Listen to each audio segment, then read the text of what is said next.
મિત્રો, આજે આપણે કોઈ પણ વાહન લીધા વગર ચાલતા આજે મહાદેવના મંદિરે જઈએ છીએ અને ભગુરુશી મહાદેવ દાદાના તમને આજે દર્શન કરાવું.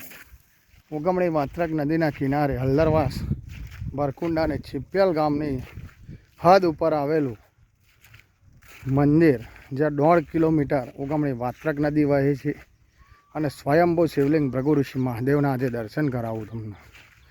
ભૃગુઋષિ મહાદેવ એ ખાલી બ્રહ્માજીના વિચારોથી ઉત્પન્ન થયેલા માનસ પુત્ર હતા.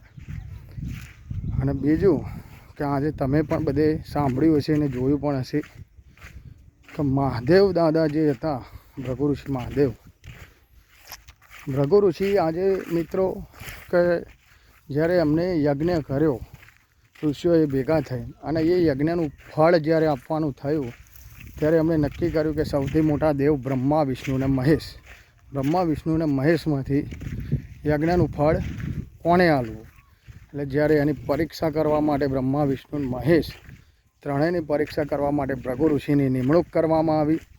અને ભૃગુઋષિ બ્રહ્માજીની પરીક્ષા કરી, વિષ્ણુ ભગવાનની પરીક્ષા કરી, મહાદેવજીની પરીક્ષા કરી. જ્યારે વિષ્ણુ ભગવાનની પરીક્ષા કરવા ગયા હોય ત્યારે વિષ્ણુ ભગવાન સૂતા હતા અને એમની છાતીમાં લાત મારી હતી. અને જ્યારે છાતીમાં લાત મારી ત્યારે વિષ્ણુ ભગવાને કહ્યું કે હે ઋષિમુનિ, મારા વજ્ર જેવી છાતીથી તમને પગમાં વાગ્યું નથી ને? એમ કરીને આટલું સાંભળીને ભૃગુઋષિ દાદાએ જ્યારે એ યજ્ઞનું ફળ ભગવાન વિષ્ણુને આપ્યું. તો આજે મિત્રો આપણે દર્શન કરીએ ભૃગુઋષિ મહાદેવ દાદાના. અને આજે કોઈ પણ હોય મિત્રો, આપણે દર સોમવારે ગામમાં કે ગમે ત્યાં જે મંદિર હોય, દર સોમવારે મહાદેવના મંદિરે અવશ્ય જવું જોઈએ મિત્રો. અને ભોળાનાથથી કોઈ મોટું નહીં મિત્રો. તો તમને બતાવું આજે, ચાલો.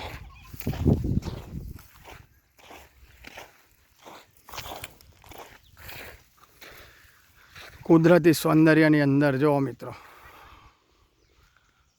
ચારે બાજુ લીલું કુદરતી સૌંદર્ય.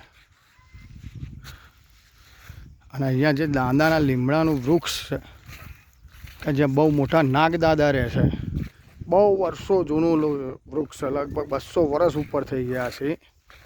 એક વૃક્ષનો ઘેરાવો પણ તમને બતાવું અને દાદાના દર્શન પણ કરીએ. આજે સોમવાર છે મિત્રો.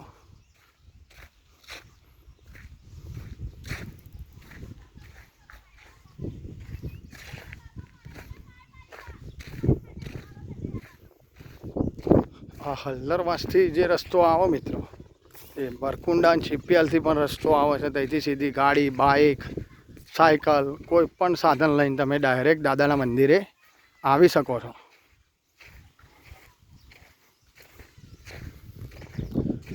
અને આજે જે ઉગમણી વાત્રક નદી છે એ 1.5 કિલોમીટર પૂર્વ દિશામાં વહે છે મિત્રો. આ લીમડાનું વૃક્ષ આવ્યું જો મિત્રો.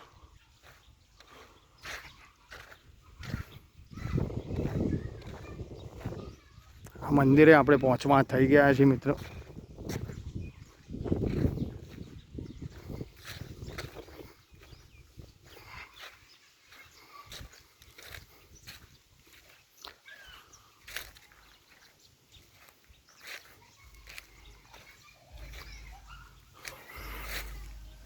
આજે આપણા બાળકોને આપણા ઇતિહાસ વિશે આવા પૌરાણિક સ્થળોએ મુલાકાત જરૂર કરાવવી જોઈએ મિત્રો.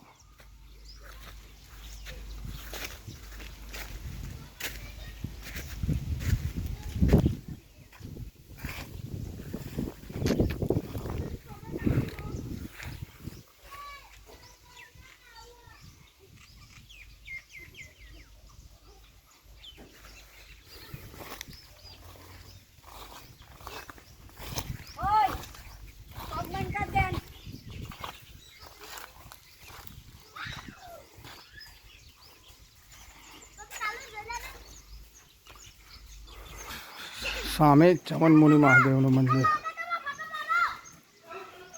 ભૃગુઋષિ દાદા.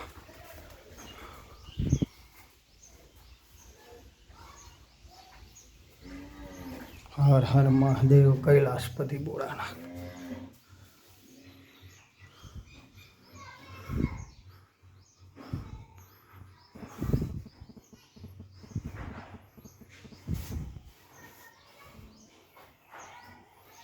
આજે પંચ ત્યાં પરમેશ્વર મહાદેવ પણ પંચ લઈને બેઠા છે મિત્રો. કોઈ મંદિરમાં પંચ નહીં હોય.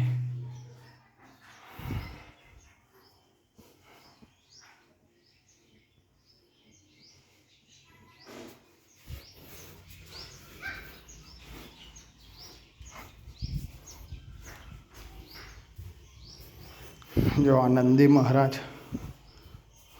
કાચબો, ગણપતિ દાદા, હનુમાનજી અને મહાદેવ પોતે અમે પંચ લઈને બેઠા છે મિત્રો. આવા પૌરાણિક સ્થળોએ અવશ્ય મુલાકાત બાળકોને પણ કરાવવી જોઈએ.